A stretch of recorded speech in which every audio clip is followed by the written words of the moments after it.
बिस्मिल्लाहिर्रहमानिर्रहीम। अस्सलाम वालेकुम नाजरीन, आप ग्राउंड रिपोर्ट देख रहे हैं वॉइस टीवी उर्दू की बराह रास्त नशरियात अपने मेज़बान सईद रूफ फारूक के साथ। नाजरीन, ग्राउंड रिपोर्ट में कुछ अहम खबरें आया चाहती हैं।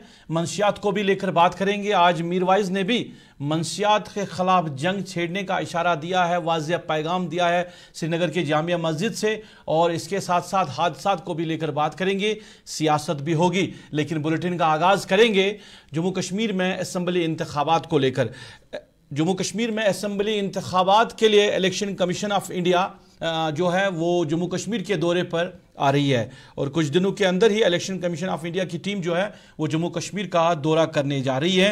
और ये भी ज़राए से खबरें मिल रही है कि 15 अगस्त के आसपास में ही जम्मू कश्मीर में असम्बली इंतखाबात के लिए नोटिफिकेशन जारी किया जा सकता है। यानी कहीं ना कहीं अब इलेक्शन कमीशन और सरकार जो है वो तैयारियों में लगी हुई है जम्मू कश्मीर में असम्बली इंतखाबात के लिए। इस बीच में सियासी जमातों का पब्लिक आउटरीच प्रोग्राम कहें, वो भी उसमें भी कहीं ना कहीं तेज़ी देखने को मिल रही है, और एक दूसरे के साथ बातचीत और मुफाहमत की बातें खबरें आ रही है कि मुफाहमत भी होने जा रही है। आपको याद होगा कि लोकसभा इंतखाबात में नेशनल कॉन्फ्रेंस और कांग्रेस ने एक साथ इलेक्शन लड़ा था। यानी जो इंडिया गठबंधन था वो जम्मू कश्मीर के अंदर भी रहा, और इंडिया गठबंधन ने 2 सीटें हासिल की जो कश्मीर सूबे से नेशनल कॉन्फ्रेंस को मिली थी। पर अब खबरें आ रही है कि इत्तेहाद बन सकता है पीपल्स डेमोक्रेटिक पार्टी और कांग्रेस का असम्बली इंतखाबात से पहले, और ये पीपल अलायंस बन सकता है। इस तरह की खबरें आ रही है, ज़राए से खबरें मिल रही है, और लीडरशिप ने जो है गुफ्तशनीद इस पे शुरू की है। आपस में तबादला ख्याल शुरू किया गया है, और बताया जा रहा है कि नेशनल कॉन्फ्रेंस जो है वो इत्तेहाद के हक में नहीं है। नेशनल कॉन्फ्रेंस हर जगह पे अपने नुमाइंदों को खड़ा करने के लिए कह रहा है। इस वजह से कांग्रेस और पीडीपी का जो इत्तेहाद है वो जम्मू कश्मीर के अंदर बनता हुआ दिखाई दे रहा है। ये ज़राए से खबरें मिल रही है असम्बली इंतखाबात से पहले इस तरह की डेवलपमेंट होने जा रही है। क्या वाकई में इत्तेहाद बनेगा? अगर इत्तेहाद बनेगा तो कितना मजबूत हो सकता है, और इस इत्तेहाद को जम्मू कश्मीर में कितना फ़ायदा मिल सकता है? क्या ये इत्तेहाद सरकार बनाने तक जा सकता है? इसके हवाले से सियासी मुबस्सिरीन बात कर रहे हैं। हम भी इस हवाले से बात करेंगे, और हम जानना चाहेंगे कि इतना अगर ये इत्तेहाद बना तो कितना मजबूत होगा। क्या नेशनल कॉन्फ्रेंस अकेले मैदान में आएगी? क्या नेशनल कॉन्फ्रेंस के लिए वो चैलेंज नहीं होगा? इस पे हम बात करेंगे। मेरे सीनियर साथी हिलाल हांजुरी मेरे साथ जुड़े हैं। हिलाल, इलेक्शन कमीशन की टीम जो है वो रवा यहां जम्मू कश्मीर का दौरा करने जा रही है, और इसके साथ साथ अभी ये खबर आ रही है ज़राए से कि 15 अगस्त के आसपास ही नोटिफिकेशन जारी हो सकता है। पर इस बीच में असम्बली इंतखाबात से पहले इस तरह की डेवलपमेंट जो पीडीपी और कांग्रेस के इत्तेहाद को लेकर बात हो रही है, आपको क्या लग रहा है कि ये इत्तेहाद पे कितनी पेशरफ्त हो रही है जो ज़राए से खबरें मिल रही हैं, और अगर ये इत्तेहाद बना तो कितना मजबूत ये बन सकता है? देखिए रूप, कोई शक नहीं है कि कुछ दिनों से या कुछ हफ्तों से लगातार इस पर एक कोशिश हो रही है, लेकिन फिर भी ये मामला जो है अभी इब्तिदाई मरहले में ही है। इसमें कांग्रेस पार्टी और पीडीपी के दरमियान जो मुफाहमत का सिलसिला शुरू हो चुका है, और कोशिश की जा रही है कि कश्मीर और जम्मू के अंदर जितने भी नशस्तें हैं असम्बली इंतखाबात के, और जहां जहां पर कोऑर्डिनेशन बनने की कोशिश होगी वहां पर ये कोशिशें की जा रही हैं मिलाने की, कहीं जमा कहीं तफरीक, तो कहीं कांग्रेस को और कहीं पीडीपी को सीट देने की बात आती है या सीट लेने की बात आती है, लेकिन इस पर अभी गुप्तशनीदी हो रही है। कुछ कांग्रेस के लीडरान के साथ बशमूल जो वकार रसूल वानी है उनके साथ मेरी आज बात हुई है, तो उन्होंने अगरचे अभी ये कहा है कि कोई किसी हतमी नतीजे पर नहीं पहुंचे हैं, लेकिन एक इशारा उन्होंने जरूर दिया है कि इस निस्बत से का बात जो है हो रही है। पीडीपी के अंदर से भी जो हमारे ज़राए हैं जिनका कहना है कि हाँ एक ऑप्शन है जिस पर पार्टी अभी गौर कर रही है, और इस पर क्या पेशरफ्त होगी वो देखने वाली बात होगी। तो कांग्रेस और पीडीपी इस निस्बत से आगे आगे नजर आ रही हैं।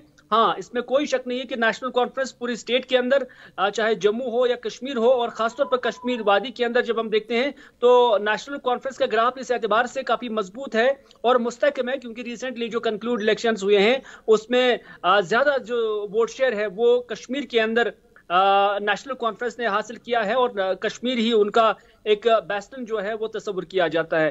तो इस वजह से उन्हें ज्यादा जरूरत महसूस नहीं होती है किसी भी कोऑर्डिनेशन में जाने के लिए। लेकिन पीडीपी और उसके साथ साथ कांग्रेस, दो ऐसी जमातें हैं जिनका एक वोट परसेंटेज है, जिनका एक कार्डर है, लेकिन इतना नहीं है कि वो इसे एक्यूमुलेट कर सके और फिर नेशनल कॉन्फ्रेंस हो या बीजेपी हो उनका मुकाबला कर सके। तो दोनों पार्टियां इस कंसेंसस में जुड़ी हुई है कि कैसे हम आपस में एक दूसरे के वोट जोड़कर जो मद मुकाबिल या मुखालिफ जो होगा उसके खिलाफ जाएंगे, ताकि दोनों जो है इंतखाबी नताइज के बाद किसी बार्गेनिंग पे पहुंच सकते हैं।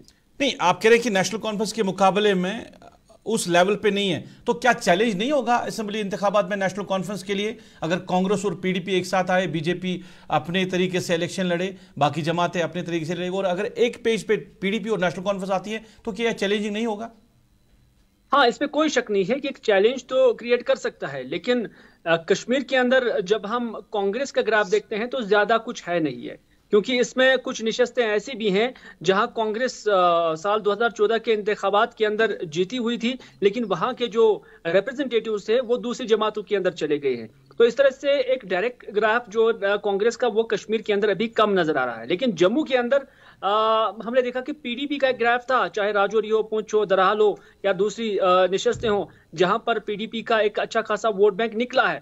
तो उस निस्बत से अगर वहां पर कोई कंसेंसस कांग्रेस के हक में बनता है तो वह कांग्रेस जो है आगे बढ़ सकती है। लेकिन कश्मीर के अंदर भी कांग्रेस का एक वोट बैंक है, लेकिन क्या अगर ये कन्वर्ट हो जाता है फिर दूसरे के हक में, तो फिर ये एक चैलेंज जो है नेशनल कॉन्फ्रेंस के लिए खड़ा कर सकता है। तो हिलाल, आखिर में जानना चाहूंगा, इससे पहले भी इस तरह की कोशिशें हुई थी जहां पे इत्तेहाद की बात की गई, चाहे मोहम्मद यूसुफ तारिगामी की बात करें या वकार उस्मानी ने खुद एक जलसे के दौरान कहा था कि इत्तेहाद की जरूरत है, हमें सबको सेक्युलर जमातों को मिलना चाहिए। तो क्या नेशनल कॉन्फ्रेंस उस पैगाम को उन्होंने सीरियसली नहीं लिया है जो कांग्रेस देना चाहती है या जो इत्तेहाद देना चाहता है? देखिए, अगर आपको याद होगा कि जो इंडिया गठबंधन बना था, इंडिया अलायंस बना था, नेशनल कॉन्फ्रेंस ने अभी भी उस गठबंधन से अपने आप को बाहर नहीं निकाला, लेकिन उनका ये कहना था कि ये नेशनल लेवल का गठबंधन है।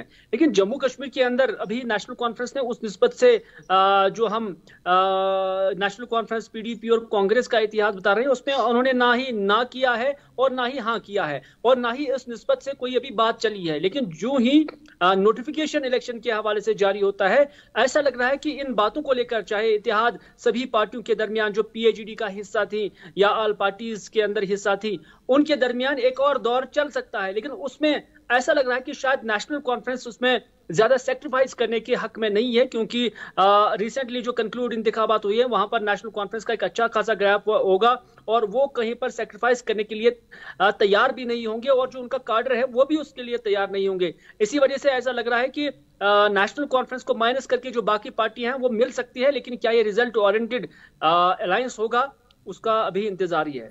चलिए, रिजल्ट ओरिएंटेड होगा, इंतजार तो करना होगा। हिलाल, बहुत बहुत शुक्रिया तफसीला देने के लिए। पर इत्तेहाद बनाने की कोशिश की जा रही है, जिस तरह की खबरें मिल रही हैं, जैसे हिलाल कह रहे हैं कि इशारन में कांग्रेस के लीडर्स ने जो बात कही, इशारा ऐसा मिला कि शायद इस पे बात हो रही है। पीडीपी से भी इस तरह की खबरें आ रही है कि लीडरशिप जो है वो कांग्रेस के साथ राब्ते में है, यानी इलेक्शन, असेंबली इलेक्शन से पहले कांग्रेस और पीडीपी का इत्तेहाद बन सकता है, मुमकिन है कि वो एक साथ मैदान में आए। क्या नेशनल कॉन्फ्रेंस के लिए चैलेंजिंग होगा? पर इससे पहले कोशिश की गई थी कि यह इत्तेहाद जो है वो सारी जमातों का कायम रहे, क्योंकि वकार उस्मानी या बाकी लीडर्स ने बार बार कहा था सेक्युलर जमातों को एक साथ मैदान में आना चाहिए था। पर नेशनल कॉन्फ्रेंस शायद उस हक में नहीं है, क्योंकि नेशनल कॉन्फ्रेंस की लीडरशिप ये चाहती है कि हर एक असेंबली सेगमेंट में अपने कैंडिडेट्स खड़े किए जाए। हालांकि कुछ ऐसे लीडर्स नेशनल कॉन्फ्रेंस के अंदर आज भी है, खासकर जब हम आगा रूहुल्लाह की बात करते हैं, वो बार बार इत्तेहाद को दोहराते हैं, और लोकसभा इंतखाबात में कैंपेनिंग के दौरान भी आगा रूहुल्लाह ने इत्तेहाद की बात की थी कि इत्तेहाद जरूरी है, लाजमी है जम्मू कश्मीर के अंदर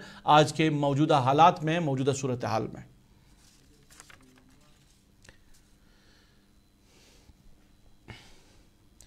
नाज़रीन, बात जरा मंशियात को लेकर करते हैं। मंशियात एक नासूर जो है वो बनता जा रहा है जम्मू कश्मीर के अंदर, और आज जुम्मा था, और जुम्मा के खुतबे के दौरान बेशतर मसाजिद में आज उलमा ने अवाम से अपील की है कि इस नशे के हवाले से वो एकजुट हो जाए। कई तो ऐसे ऐलानात भी सुनने को मिले हैं कि लोगों को कहा गया है कि आप स्कूलों का इस्तेमाल करें, जो नशा करने वाले लोग हैं, जो नौजवान भटक चुके हैं, उनको कहा गया स्कूलों का इस्तेमाल करते हैं तो इससे बाज आ जाए। यानी ये जो नशे की लत में इन्वॉल्व हो रहे हैं नौजवान, उसमें अब काफ़ी ज़्यादा तादाद बढ़ रही है और ये एक संगीन सूरत हाल इख्तियार करता जा रहा है। और इसी नशे को लेकर आज मीरवाइज कश्मीर मौलवी मोहम्मद उमर फारूक ने आज श्रीनगर की तवारीखी जामिया मस्जिद से भी पैगाम दिया। मीरवाइज ने कहा कि कश्मीर में मंशियात के खतरनाक जो मंशियात है वो खतरनाक हद तक उसका फैलाव जो है वो फैल चुका है और पूरी कौम के लिए मौजूदा वक्त में सबसे बड़ा चैलेंज बन चुका है। मीरवाइज ने इसको एक बड़ा चैलेंज करार दिया। उन्होंने कहा कि इसके सजवाब के लिए इज्तिमाई कोशिशों और हालात और वक्त का तकाजा है कि हर एक जो लोग हैं वो इसके लिए इत्तेहाद में आ जाए, इसके लिए मुतहद हो जाए, ताकि हम अपने नौजवानों को इस नशे से दूर रखें और नशे को अपने जम्मू कश्मीर से ख़त्म कर सके। इस नशे की लत में जो लोग पड़े हैं उनको इस लत से, इस लानत से बाहर लेके आए। नौजवान नस्ल जो है वो नशे की तरफ बढ़ रहे हैं और इन चीज़ों के आदी हो रहे हैं। ये एक तबाहकुन सूरत हाल है। मीरवाइज ने कहा कि इसको लेकर हमें एक होने की ज़रूरत है। मीरवाइज ने क्या कुछ कहा ये हम आप तक पहुंचाएंगे। उसके बाद हम मुफ्ती आज़म जम्मू कश्मीर से भी इस हवाले से बात करेंगे। सानी समाजुक हाल मामलात नशे आज ताम बूजमुत 10 वरी ब्रोट 15 वरी ब्रोट कि नशे हसा क्या गो ज्यादा खुद ज्यादा बोजान कि सिगरेट हसा चवान ती बोजान गोड़ पत वोत वक्त है तूफान हसा वोत शराब नोशी शराब हसा मगर आज हालत ही कि नशे कोत वो मनशियात ड्रग्स अफीम कोकेन चरस मेंथोल हेरोइन यह कस बलाई यस वनकन तूफान बदतमीजी पे सानि कशीर मज फैल कह वरी ब्रोट 5-6 वरी ब्रोट उलमा बे अस करे कत अत पे तम वक्त तादाद 8 लाख कूता 8 लाख आज वनान यम जन मुहक्कीन रिसर्च आय कर कि 15 लाख हसा गमुत मुनासिब 15 लाख लड़के तो कोर हसा वनकन सन जम्मू कश्मीर अंदर यम जन मनशियात किस लानतस तो वबस अंदर आमत गिरफ्तार गमत।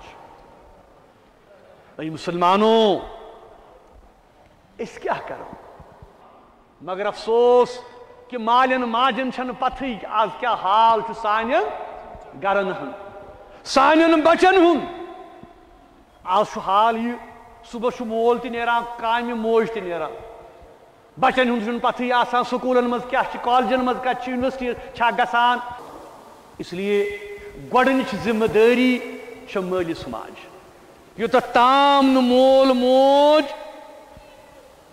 जिम्मेदार आज करियो कि 15 लक्षन खतर मनशियात तो यह सप्लाई चेन कता बड़ यह कत पे तकसीम गसान कित गरन मज वातान कित खरीदो फरोख्त कर हुकूमत जिम्मेदारी हकीकत कि Jammu Kashmir high security state सासन तो लक्षन मज फौज तो पुलिस एजेंसीज काउंटर एजेंसीज यह वुन कि वन कत कर मोबाइलस पे या ट्विटरस पे या सोशल मीडिया पे शाम तो वल सा पक।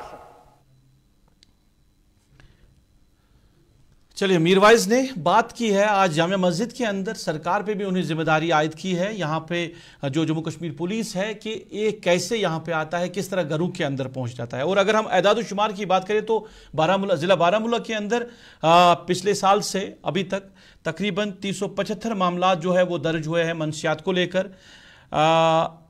तकरीबन 600 से ज़्यादा जो कारोबार करने वाले लोग हैं, मंशियात फरोश हैं, उनको गिरफ्तार किया गया है और 86 करोड़ रुपए की मालियत भी जब्त कर दी गई है। ये ज़िला बारामूला का ही सिर्फ खाका है। एक ज़िले के अंदर जो ज़िला पुलिस बारामूला ने आज एक जो है स्टेटमेंट जारी किया इस हवाले से, और जम्मू कश्मीर पुलिस तो इस पे काम कर रही है। हम आए रोज़ देख रहे हैं कि जम्मू कश्मीर पुलिस जो है वो अब प्रॉपर्टी जब्त कर रहे हैं जो भी मंशियात फरोश है। और बडगाम के अंदर आज ही चुरमुजरू में पुलिस ने छापामारी के दौरान एक शख्स को गिरफ्तार भी किया है। पर क्या ये काफ़ी है? मिनहसुल कौम हमारी क्या ज़रूरत है, इस पर हम बात करेंगे। और हमारे साथ बराह रास्त जुड़े हैं मुफ्ती आज़म जम्मू कश्मीर मुफ्ती नासरुल इस्लाम। मुफ्ती साहब आपका बहुत बहुत शुक्रिया। एक हसास मामला जो है अब हमारे सामने आ चुका है। बहसत कौम हम सबको इसके लिए बात करनी होगी, वो मंशियात है। मीर भाई साहब ने आज जामिया मस्जिद के अंदर भी पैगाम दिया है कि हमें इत्तेहाद की ज़रूरत है, क्योंकि अब ये नासूर जो है ये काफ़ी ज़्यादा अब जोर पकड़ता जा रहा है। हमारी नौजवान नस्ल तबाह हो रही है। हम हर चीज़ में मुफ्ती साहब इत्तेहाद को लेकर बात करते हैं। हमने इजलास बुलाए, मीटिंगें हमने तलब की हैं, हालिया दिनों में हमने कहा कि हमें इत्तेहाद की ज़रूरत है, पर इस बड़े मामले को लेकर हम बात नहीं कर रहे हैं। हम इस नासूर को लेकर बात नहीं कर रहे हैं। हम इस पे इत्तेहाद का जोर क्यों नहीं दे रहे हैं? बिस्मिल्लाहिर्रहमानिर्रहीम। गुज़िश्ता 10 सालों से हम इस पे बहुत सख्ती के साथ बात करते हैं कि ये नासूर जो फैल रहा है हमारे समाज में, इसका कला कमा होना चाहिए, इसको ख़त्म किया जाना चाहिए। इस सिलसिले में जम्मू कश्मीर मुस्लिम पर्सनल बोर्ड के हवाले से मैं ये कहना चाहता हूँ कि जम्मू में उन्होंने कुछ कार्रवाइयाँ की और जिसमें बड़ी हद तक वो कामयाब हुए और एडमिनिस्ट्रेशन ने भी उन्हें साथ दे दिया उस वक़्त। और ये फैसला हुआ कि जो लोग ड्रग एडिक्शन हैं या ड्रग पेडलर्स हैं जो इसमें मुलव्वस पाए जाएंगे, उनके साथ सोशल बाइकाट किया जाएगा और इसमें बड़ी हद तक कामयाबी हुई। लेकिन श्रीनगर में, कश्मीर वैली में ऐसा कुछ नहीं हुआ, क्योंकि यहाँ पे क्योंकि इसमें बहुत बड़े सरगने इसके पीछे हैं और जो इसमें काम करते हैं, मुतहर्रिक हैं, और जब तक कि उन लोगों की निशानदेही नहीं हो जाए और उन लोगों के खिलाफ कार्रवाई नहीं की जाए तो ये काम बड़ा मुश्किल दिखाई दे रहा है। मैं ये कहना चाहता हूँ तकरीबन 60 से 80 इस वक्त मेरे पास ऐसी खवातीन आई हैं जिनके मुकदमे मेरे पास है और जो अपने शौहरों से इस बिना पे तलाक चाहती हैं क्योंकि उनके शौहर बहुत देर से ये कारोबार करते हैं और उन घर सेग्रीगेट हो रहे हैं, फैमिली सेग्रीगेट हो रही है और किसी भी सूरत में उनके यहाँ यानी कि ताल्लुकात बेहतर होने के रास्ते जो है वो मसदूद हो चुके हैं। और इस बुनियादों पे कई खवातीन का मैंने डिवोर्स किया, बल्कि आपने देखा होगा जो आउटलुक पे आ गया था 145 ऐसी औरतें थी जिन्होंने 2006 में अपने मुकदमात पेश किए और उस वक्त भी ये वबा थी 2006 में और 2006 से ये बढ़ती जा रही है। उस वक्त तकरीबन 6-7 लाख लोग थे उसमें। अब मसला ये है कि इस वक्त तकरीबन 15 लाख के करीब इनकी तादाद पहुंच चुकी है।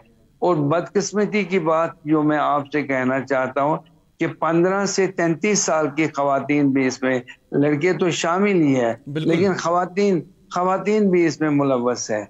और ये जाति कहाँ है और लाती किधर से ड्रग्स है और इनके सप्लायर्स कौन है और कौन इनको ये फराहम कर रहा है, इस बारे में ये काम उलमा का नहीं है। उलमा का काम है कि इस पे बाज़ाब्ता तौर पर आवाज़ बुलंद करें, मसाजिद में अवेयरनेस फैलाएं, ये हमारा काम है, ये हमारे उलमा का काम है। लेकिन मैं ये समझता हूँ कि आपसे मैं एक बात कहना चाहता हूँ, हमारे उलमा भी इस वक्त इन जिम्मेवारियों को अदा करने में नाकाम हो चुके हैं क्योंकि वो मसलकी मामलों में फंसे हुए हैं और उनके नज़दीक शिया सुन्नी मसला है, उनके नज़दीक अहले हदीस का मसला है, उनके नज़दीक रफ़दैन का मसला है, उनके नज़दीक मुनाज़रे हैं। ये मसाइल नहीं है कि जो सोशल इश्यूज हैं जिनसे हमारे मुस्तकबिल जिनके साथ वाबस्ता है। लिहाजा ज़रूरत इस बात की है कि मुनाफरत फैलाने के बजाय इन मामलात पे गौर करें और इन मामलात को अवाम के नज़दीक उजागर करें। एक बात मैं आपसे कहना चाहता हूँ कि जो बहुत अहम है, आप देखते हैं कि इस वक्त बारामूला में हमारे खवातीन हैं जिनकी शादियों पे हम करोड़ों रुपया खर्च करते हैं और दहेज की वजह से इस वक्त तकरीबन 76 से 80 हज़ार ऐसी खवातीन हैं जो उम्र की हद को टल चुकी है, अब उनकी शादियां भी नहीं हो रही है। और इसकी भी जिम्मेवारी ये है कि हमने उनकी तरफ तवज्जो नहीं दे दी, उलमा ने उनकी तरफ तवज्जो नहीं दे दी। अब बारामूला में एक ग्रुप आया है जिन्होंने ये फैसला किया है कि 2 लाख रुपए की हद बंदी की जाए और मैरिज के इसराफ पे, मैरिज के खर्चे पे, यानी कि 4 वाजवान में 4 पकवान होने चाहिए और 2 लाख रुपए तक के सिर्फ एक उन्होंने एक हद मुकर्रर कर दी है कि वहां तक इसको खर्च किया जाना चाहे, इससे आगे इसको खर्च नहीं किया जाना। ये बहुत ही हम इस पे भी मुत्तफिक नहीं हो जाएंगे जी। नहीं, ये जरूरी है। मैं ये कहना चाहता हूँ आवाम को कुछ ना कुछ करना पड़ेगा। बिल्कुल, अगर बिल्कुल, ये अगर वो ये चाहते हैं कि इन लड़कियों की शादी, देखिए 3-4 चीजें हैं जो दहेज का मसला है, ये बहुत बड़ा मसला है हमारे यहाँ। और एक दूसरा मसला ये है कि लड़कियों की शादियां इस वजह से नहीं हो रही है कि ये हंगामा हो रहा है, जब तक उनके पास सरकारी नौकरी नहीं होगी और तब तक उसकी शादी नहीं होगी। मुझे ये बता दीजिए। और दूसरी बात यह है कि कहाँ शरीयत इस बात की इजाजत देता है कि आप लड़की से जहेज तलब करें। और बल्कि पुराने जमाने में ऐसा होता था कि शादी का खर्चा भी जो है वो दूल्हा ही बर्दाश्त करता था, लेकिन हम आजकल इसके बरक्स कर रहे हैं। हम सारी इन चीजों से दूर हो चुके हैं, मंशियात एक तरफ और ये समाजी हमारे मामलात ये दूसरी तरफ, पर हम इस सारी चीजों से दूर हो गए। मुफ्ती साहब आपका बहुत बहुत शुक्रिया वक्त देने के लिए। मुफ्ती आजम जम्मू कश्मीर मुफ्ती नासरुल इस्लाम बात कर रहे थे और बात मंशियात की हो रही थी। मंशियात जो है अब काफी जोर पकड़ता जा रहा है, मजबूत जो है मजबूती के साथ जम्मू कश्मीर के अंदर अपनी जड़ें मजबूत कर रहा है, पर इसके लिए मिनहसुल कौम हम तैयार नहीं है कि हम इसके खिलाफ लड़े। मुफ्ती आजम ने एक और इशारा दिया कि हमें उन बेटियों का भी की फिक्र करनी चाहिए जिनकी शादियां नहीं हो रही है, क्योंकि जो मामलात हमारे समाज में चल रहे हैं। पर हम इत्तेहाद की बात करते हैं, हमें शिया सुन्नी सिर्फ नजर आता है, हम मसले की बुनियादों पर ही इत्तेहाद को जोर देते हैं। हमें मंशियात को रोकने के लिए इत्तेहाद जो है वो लाजमी है। नाज़रीन, मौसम का हाल भी आपको बताएंगे, लेकिन यहां एक छोटे से ब्रेक के लिए रुकते हैं। ब्रेक के उस पार आएंगे तो आपको मौसम के हवाले से भी जानकारी देंगे।